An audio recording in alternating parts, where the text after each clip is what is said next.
De repente, comecei a suar frio. E naquele instante, algo dentro de mim gritou: espere! Se estou no espírito, não deveria sentir isso. Era como se o carro estivesse desacelerando, quase em câmera lenta, até que atravessamos uma cortina de chamas. O fogo ardia com enxofre pairando acima dele, uma visão que queimava os olhos. Então paramos. Foi ali que o vi, Satanás montado em algo que parecia metal retorcido, uivando de dor enquanto as labaredas o consumiam. Ele saltava, contorcido, como se cada fibra do seu ser estivesse em agonia. E o mais impressionante? Naquele momento, percebi que ele não passava de um ser pequeno, de menos de 1,5 metros. Foi quando entendi, aquele era o responsável por todas as guerras, toda a destruição. Jesus é real, Jesus é vida. Ele existe. Eu vi com meus próprios olhos o que a Bíblia descreve. Jesus é real, Jesus é vida. Ele existe. Seja bem-vindo a Toque na Eternidade. Hoje, nosso convidado é Andrew, que vai compartilhar conosco experiências sobrenaturais que viveu, incluindo uma visão dos reinos celestiais. Andrew, muito obrigado por estar aqui. É um prazer imenso estar com você, Julie. Estamos ansiosos para ouvir sua jornada. Por onde gostaria de começar? Com certeza. Vou contar um pouco da minha história. Nasci no Bronx, em Nova York, e cresci em meio a dificuldades. Minha família era funcional, mas vivíamos na pobreza. Mais tarde, trabalhei duro para mudar isso, mas Deus sempre teve um plano para mim, mesmo quando eu não percebia. Sempre tive uma conexão espiritual, mesmo sem entender direito. Aos 17 anos, tive 2 encontros espirituais marcantes. Um deles foi bom, o outro, nem tanto. O primeiro aconteceu de forma inesperada. Eu estava dirigindo com minha namorada a caminho de Miami quando, de repente, entrei em um estado de transe, algo parecido com o que aconteceu com Pedro no livro de Atos. Olhei para o céu e vi, nitidamente, o perfil do Senhor nas nuvens, a barba, a coroa. Não era uma ilusão, não era minha imaginação. Era real naquele momento. Meu rosto deve ter denunciado o que eu sentia, porque minha namorada, que estava afastada de Deus, perguntou o que havia acontecido. Eu disse que ela não acreditaria, mas contei mesmo assim. Na época, eu também não servia ao Senhor, vivia minha vida do meu jeito. Mas ao compartilhar o que tinha visto, algo nela se moveu. Ela se arrependeu, voltou para Deus, e eu, mesmo ainda envolvido em coisas erradas, senti que precisava mudar. Naquela época, eu fazia parte de uma gangue filipina, e era o único hispânico do grupo. Estava no caminho da destruição, brigas, artes marciais, boxe. Aquilo era minha religião, minha identidade. Eu me sentia um guerreiro. Mas o segundo encontro espiritual mudou tudo. Fui com minha mãe e meu padrasto visitar uma tia em Fort Lauderdale. Ela era médium, conhecida até em Hollywood, chegou a trabalhar como figurante em filmes com Sylvester Stallone e Wesley Snipes. Isso foi em 1987. Ela fez uma leitura de tarô para mim, e tudo que saiu das cartas foi morte, escuridão, um futuro sombrio. Ela não fazia ideia do que eu estava envolvido. Quando saímos de lá, eu estava dirigindo e, de repente, senti algo tocar minha cabeça, meu pescoço. Era real, tangível, como se mãos invisíveis me agarrassem. Entrei em pânico, parei o carro, saí correndo e gritei: o que está acontecendo? Minha mãe e meu padrasto me olhavam como se eu tivesse enlouquecido. Naquele dia, jurei que nunca mais me envolveria com aquilo. Voltei à minha vida normal, festas, baladas, tudo que me afastava de Deus. Não o buscava, não o queria. Até que, em junho de 1988, algo mudou. Eu estava prestes a entrar em uma situação perigosa, provavelmente acabaria morto ou preso por muito tempo. Minha mãe, de repente, começou a insistir para que eu viajasse com meu pai, que estava na Marinha e passaria por Orlando. Você precisa ir com ele, ela repetia sem parar. Eu não entendia por quê. Minha madrinha, que também não servia a Deus, vivia na farra como todo mundo, me deu uma Bíblia, a versão King James. Quando toquei nela, senti algo diferente. Uma voz dentro de mim disse: Deus, quero conhecer você do começo ao fim. Foi assim que comecei a ler. Viajamos de Virginia Beach para Orlando, 12 horas de estrada. Naquela noite, comecei a ler Gênesis. Na segunda-feira, ainda estava no primeiro livro. Na quarta-feira, por volta das 3 da manhã, enquanto lia sozinho na sala, algo aconteceu. Uma presença invadiu o ambiente. Um medo profundo me dominou, como se algo sobrenatural estivesse ali. Era 1988, e eu estava no sofá-cama da sala, completamente só. Mas não estava mais sozinho. E algo dentro de mim se quebrou. Não era apenas o medo de morrer, era o peso de uma vida inteira vivida longe dele. Aquele terror que me paralisava agora se transformava em uma urgência desesperada, como se cada segundo fosse a última chance de escolher entre a escuridão que eu conhecia e a luz que eu mal conseguia enxergar. A mulher de branco, que me guiava, virou-se para o grupo e disse: Vocês foram chamados, mas ainda não foram provados. As palavras caíram sobre mim como uma sentença. Eu sabia, no íntimo, que ela falava diretamente para mim. Não era uma acusação, mas um convite, ou talvez uma advertência. E então, sem aviso, o chão sob meus pés pareceu se dissolver. Não havia mais chão. Não havia mais paredes. Apenas aquele coliseu infinito de santos, seus rostos radiantes voltados para um ponto central, onde uma glória indescritível pulsava como um coração. Foi quando ouvi a voz. Não uma voz audível, mas algo que ressoava dentro do meu ser, como se cada fibra da minha alma vibrasse em resposta. Você tem medo, mas eu estou aqui. Não era uma pergunta. Era uma afirmação. E naquele instante, algo em mim cedeu. Não foi rendição, foi reconhecimento. Eu não era digno. Nunca seria. Mas ele estava ali, de pé, diante de mim, com o livro da vida aberto, como se dissesse: ainda assim, eu escolhi você. Os portões dourados se abriram completamente, e o som que ecoou não era de metal rangendo, mas de um coro celestial, como 1000 vozes em perfeita harmonia. Os 24 anciãos se levantaram, e Michael e Gabriel, cujas presenças pareciam conter o próprio peso da eternidade, inclinaram-se levemente, como se reconhecessem algo em nós, os recém-chegados. Eu queria correr. Eu queria me esconder. Mas meus pés estavam plantados no lugar, como se raízes invisíveis me prendessem ao chão sagrado. Então, a mulher de branco se aproximou e tocou meu ombro. Não com as mãos, mas com uma luz que atravessou minha alma. Você não precisa mais ter medo, ela sussurrou. E naquele momento, eu soube que não era apenas uma promessa para o além. Era uma promessa para agora. Para esta vida. Para cada escolha que eu ainda teria que fazer. Quando acordei, ainda estava no sofá-cama da sala da minha tia. Mas algo havia mudado. Não era apenas paz, era certeza. Eu sabia, com uma convicção que não podia ser explicada, que não estava mais sozinho. E que, de alguma forma, aquela visão não era apenas um vislumbre do que poderia ser. Era um mapa do que já era. Ela sussurrou. E naquele instante, o medo que sempre me acompanhará, o escuro, a morte, tudo, simplesmente se dissolveu.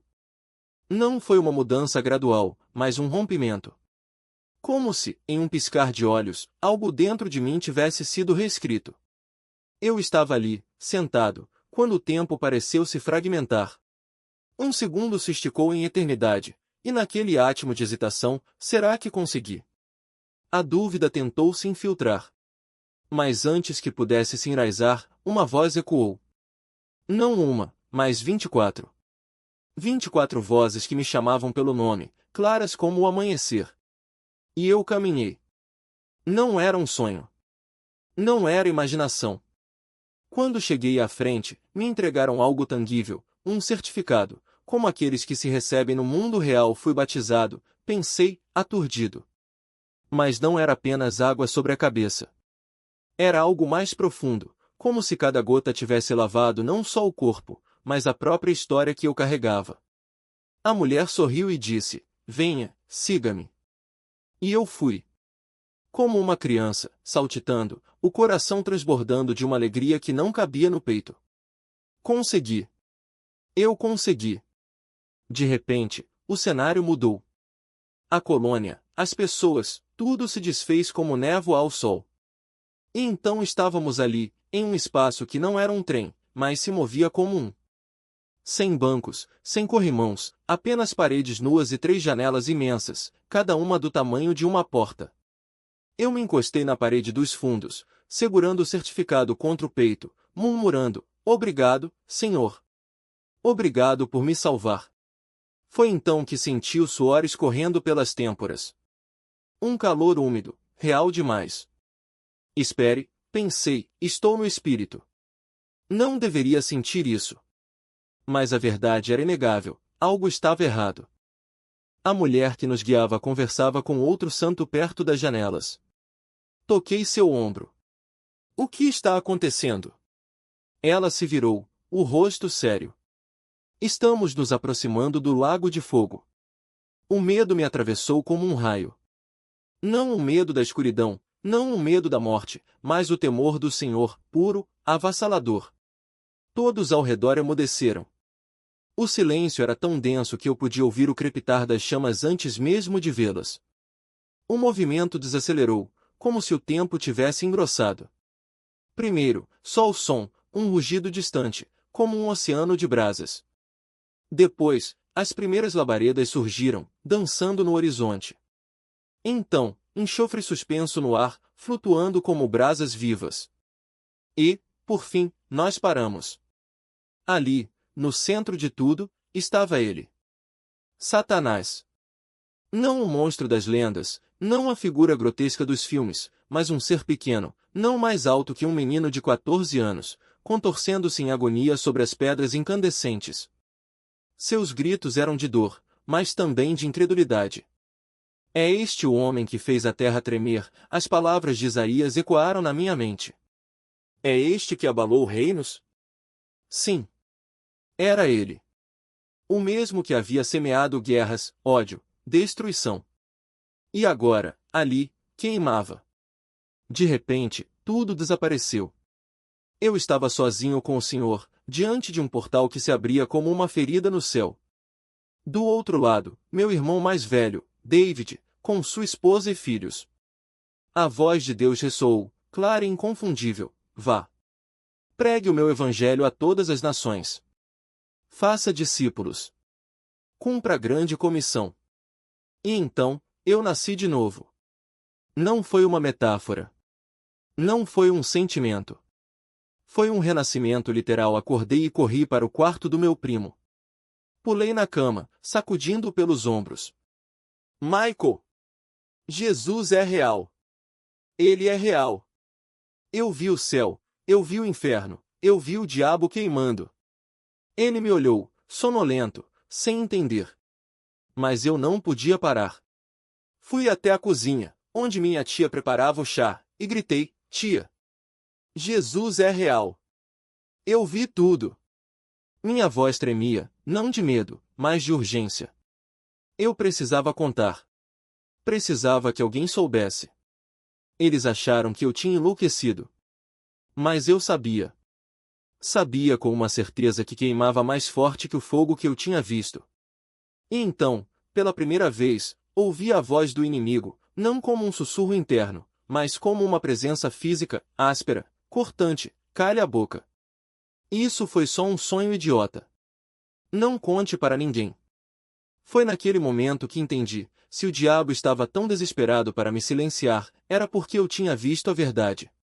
2 anos depois, encontrei Isaías 14h16. Depois, Isaías 55. E então, Apocalipse 20h10, o diabo, que os enganava, foi lançado no lago de fogo e enxofre, onde já se encontram a besta e o falso profeta. E serão atormentados dia e noite, para todo sempre. Eu tinha visto aquilo. Tinha estado lá. A mudança foi instantânea. Voltei para Virginia Beach e o mundo ao meu redor parecia diferente, não porque ele tivesse mudado, mas porque eu tinha. Antes, eu vivia sem convicção, fazendo o que queria, quando queria. Agora, cada escolha carregava peso. Até a música que eu ouvia antes, aquela batida pesada, as letras que glorificavam o caos, de repente me enojava. Quando meu amigo Jimmy colocou a fita cassete no carro, o som me atingiu como um soco no estômago. Desliga isso, pedi, a voz firme. Preciso te contar uma coisa. Levei-os para casa, um por um, e contei tudo. Não como um louco, mas como alguém que havia tocado fogo e sobrevivido. Jimmy não me rejeitou. Pelo contrário, algo em seus olhos mudou. E a partir daquele dia, os milagres começaram. Visões. Encontros com o Senhor tão reais que eu podia sentir o cheiro do céu. No primeiro ano, ele me mostrou coisas que eu não tinha palavras para descrever. E eu sabia, com cada fibra do meu ser, que não havia volta. Porque quando você vê o inferno e o céu, quando ouve a voz de Deus e a do diabo, não há como fingir que nada aconteceu. Você é transformado. Ou você queima. E o reino espiritual se abriu diante de mim como um livro vivo. Eu vi a guerra demoníaca em toda a sua crueldade, não como uma metáfora, não como uma história distante, mas como uma batalha real, com estratégias, exércitos e consequências eternas. E o mais impressionante? Eu vi Jimmy sendo salvo. Não como uma esperança vaga, não como um desejo piedoso, mas como um evento profético, detalhado até o último segundo. 6 meses depois, aconteceu exatamente como eu tinha visto. Cada gesto, cada palavra, cada lágrima de arrependimento, tudo se cumpriu. O Senhor não apenas fala, Ele mostra. E quando Ele mostra, não há espaço para dúvidas. E então veio o milagre que calou até os céticos. Meu joelho esquerdo, destruído por anos de lesões, paralisado a ponto de me fazer mancar como um velho. Médicos disseram que eu nunca mais voltaria a praticar esportes, que as artes marciais estavam fora de questão. Mas Deus não lê laudos. Em um culto, enquanto adorávamos, senti um calor percorrer minha perna, como fogo líquido, como se cada nervo morto estivesse sendo refeito. No mesmo instante, a dor desapareceu. Eu me levantei e andei. Depois corri. Depois chutei. Não havia explicação médica, mas havia um nome: Jesus. Ele não apenas me salvou, ele me restaurou. E naquele momento, eu soube que não era apenas um novo nascimento espiritual, era uma nova criação de corpo, alma e espírito. Mas o mais extraordinário não foram os milagres em si. Foi a certeza de que eles eram apenas o começo. Deus não age por acaso. Ele tem um plano, e cada detalhe, desde a visão de Jimmy até a cura do meu joelho, era um sinal de que ele estava me preparando para algo maior. E quando você experimenta o sobrenatural assim, tão de perto, algo muda dentro de você. Você não consegue mais viver como antes. Porque agora você sabe, o céu não é uma promessa distante. É uma realidade pulsante, mais viva do que qualquer coisa que você toca ou vê neste mundo. E essa é a verdade que me queima até hoje. 34 anos se passaram desde 1988, e cada detalhe daquela visão ainda arde em mim como se tivesse acontecido ontem. Porque o que vi não foi um sonho. Foi um vislumbre da eternidade, e a eternidade não tem data de validade. Ela é agora. Ela é real. E ela exige uma resposta. Quando olhei para o trono de Deus, não vi apenas luz. Vi realidade. Uma realidade tão intensa que fazia este mundo parecer uma sombra pálida. Os santos do Coliseu dos céus não usavam vestes brancas comuns, elas eram feitas de glória, de luz pura, como se a própria presença de Deus os envolvesse. E então entendi, o que chamamos de céu não é um lugar etéreo. É a verdadeira substância da existência. Este mundo? Apenas um palco temporário. A eternidade é a peça principal. E o julgamento? Ah, o julgamento é real. Não como uma ameaça vazia, mas como uma promessa inegociável. A Bíblia diz que está determinado ao homem morrer uma vez e depois enfrentar o juízo, e eu vi isso. Vi o livro da vida, vi os nomes sendo lidos, vi a seriedade com que os anjos registram cada escolha. Não há como escapar. Não há desculpas. E o mais assustador? Muitas igrejas hoje falam apenas do amor de Deus, como se ele fosse um avô bonachão que fecha os olhos para o pecado. Mas eu estive diante dele. E posso dizer com toda a convicção, Deus é amor, sim, mas ele também é fogo consumidor. Ele é santo. E a santidade não negocia. Vi Miguel, o arcanjo, e Gabriel. Não eram figuras mitológicas. Eram gigantes, não no sentido figurado, mas literalmente. 30 pés de altura, como a Bíblia descreve. E os 24 anciãos? Ainda hoje, quando leio sobre eles no Apocalipse, sinto o mesmo arrepio. Porque eu os vi. E eles não eram símbolos. Eram seres reais, governando com autoridade celestial. Isso me ensinou uma coisa: a palavra de Deus não é um livro de histórias. É um mapa. E cada detalhe é exato. Mas o que mais me marcou não foi apenas a glória do céu. Foi o horror do inferno. Vi Satanás em seu lago de fogo, não como um monstro de desenho animado, mas como uma criatura patética, pequena, derrotada. E ainda assim, ele continua enganando o mundo. Olhe ao redor: divisão, ódio, destruição. Tudo isso é obra dele. Mas aqui está a boa notícia: Jesus já venceu. A batalha já foi ganha. E ele nos deu autoridade sobre todo o poder do inimigo. Não por nossa força, mas pela dele. Por isso, não posso ficar em silêncio. Não posso fingir que o inferno não existe só porque é desconfortável falar sobre ele. Não posso ignorar que milhões estão caminhando para a perdição enquanto a igreja se cala. Precisamos voltar ao primeiro amor. Precisamos nos lembrar de como era quando conhecemos pela primeira vez aquele fogo, aquela paixão, aquela fome pela sua presença. Precisamos mergulhar na palavra, não por obrigação, mas por necessidade. Porque o mundo está em trevas, e a única luz que temos é a verdade. E a verdade é esta: Deus é real. O céu é real. O inferno é real. O julgamento é real. E a salvação? A salvação é a maior realidade de todas. Porque Jesus não apenas morreu por nós. Ele ressuscitou. Ele vive. E ele está voltando. Então, sim, eu anseio por estar com ele. Todos os dias, peço: Senhor, leva-me para casa. Mas enquanto ele me mantém aqui, tenho uma missão: testemunhar, ensinar, alertar. Porque o tempo é curto, e as almas são preciosas. E se há uma coisa que aprendi naquela visão, é que não há nada mais importante do que estar pronto para encontrar o Rei. Profetizarão. E essa promessa não é para um tempo distante, ela é para agora. Porque o Espírito foi derramado, e Deus não mudou. Ele ainda fala, ainda revela, ainda age com poder. E aquelas nuvens? Elas não eram apenas símbolos. Eram a própria presença de Deus em ação. 3 nuvens suspensas, como se o céu estivesse se abrindo para mostrar que a purificação não vem de nós, mas dele. Não é por acaso que a água do batismo nos lava, é porque o sangue de Jesus já nos cobriu. E quando mergulhei naquelas águas celestiais, não foi apenas um ritual. Foi a confirmação de que, quando Deus diz limpo, não há mancha que resista. Não há pecado que não seja apagado. Não há passado que não seja enterrado nas profundezas do mar. E o medo? Sim, eu senti. Mas o medo do Senhor não é terror paralisante, é reverência que nos leva a cair de joelhos. Porque quando você vê a santidade de Deus de perto, você entende: não há espaço para brincadeiras. Não há tempo para adiamentos.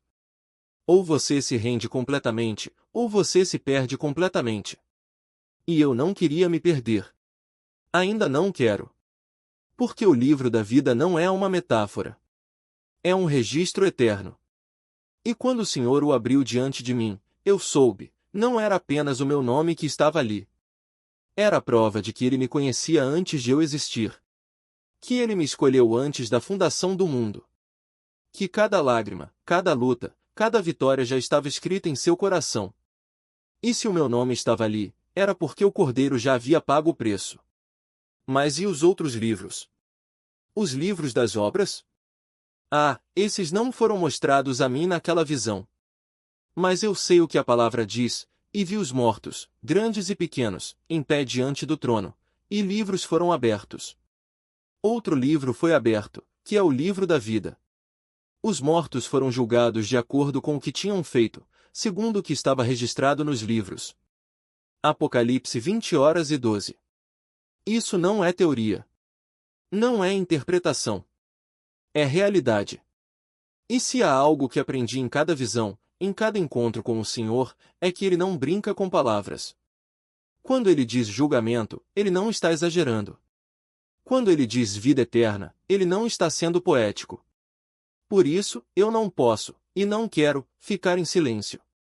Porque o tempo está se esgotando.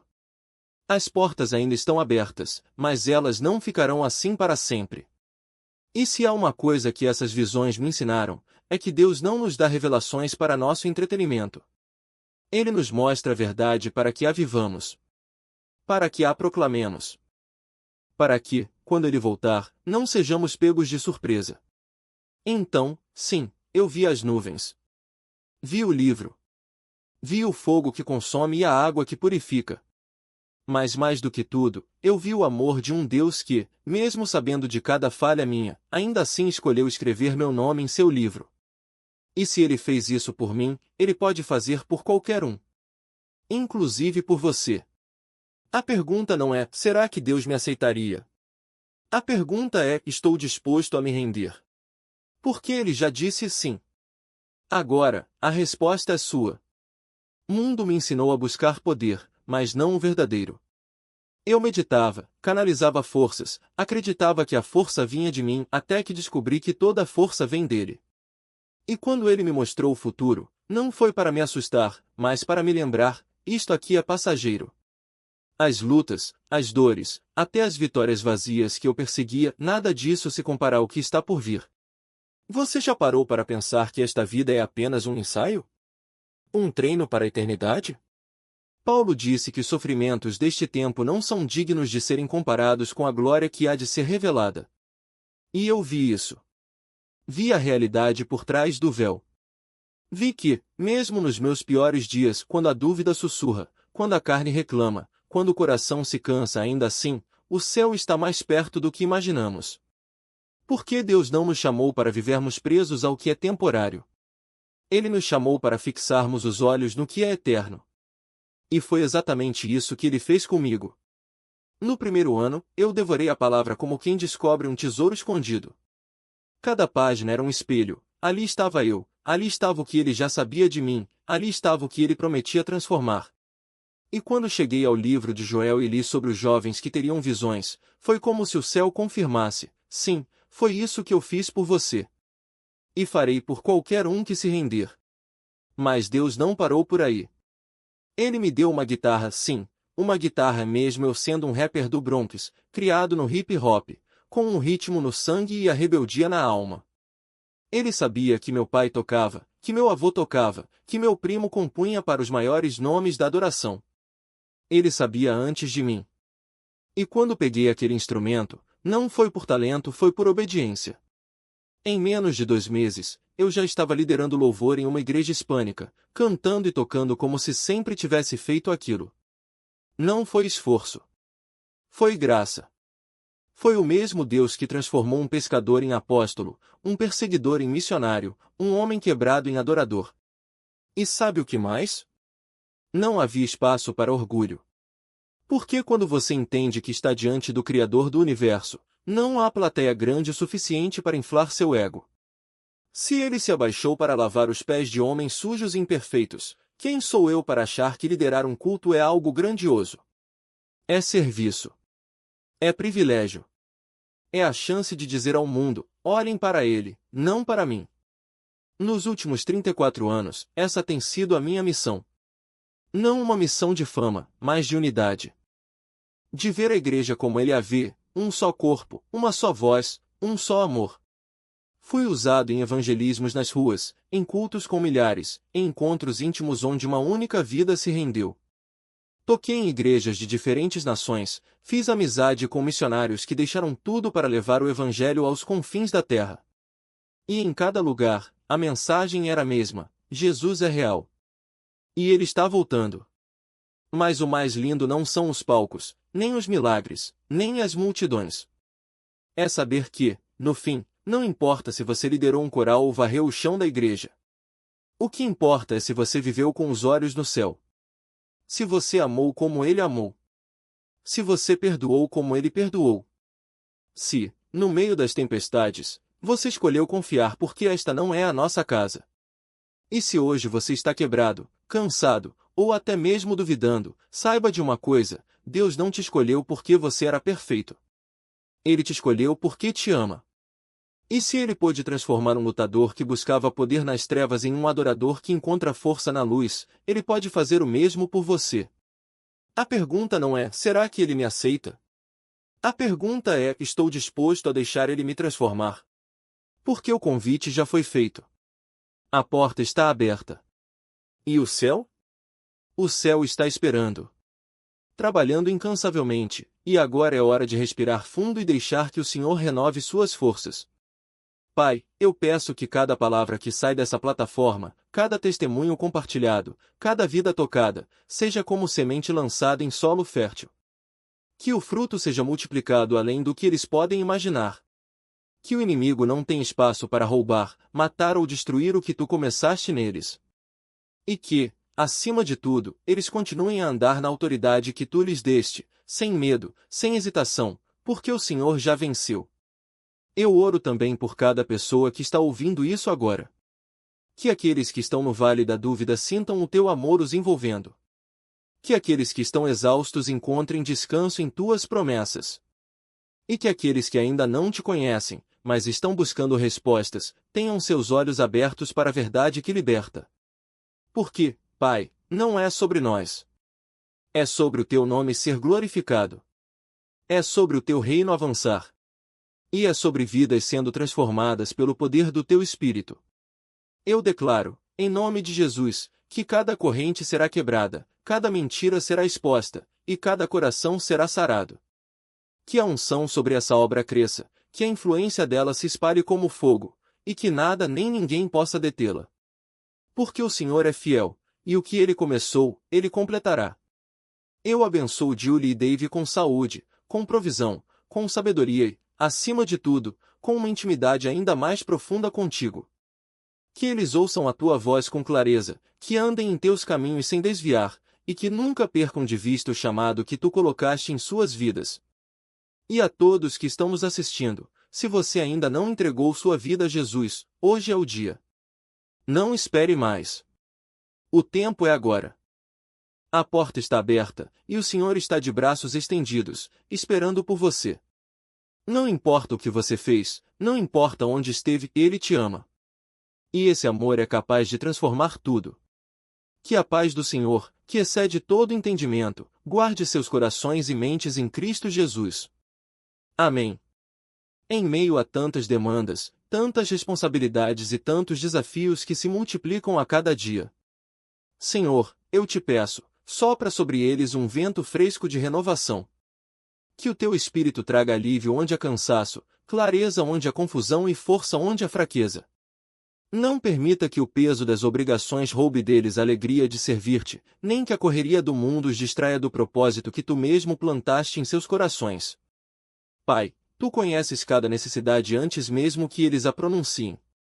Não são apenas recursos materiais que eles precisam, mas estratégias sábias, direções claras e a certeza de que tu estás à frente de cada passo. Derrama sobre eles a tua provisão, não apenas o suficiente, mas o abundante.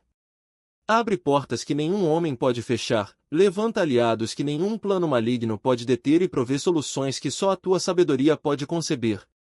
Porque está escrito que tu suprirás todas as nossas necessidades segundo as tuas riquezas em glória, e eu creio que isso se cumprirá na vida deles. E como é bom, Senhor, testemunhar o impacto que eles têm gerado.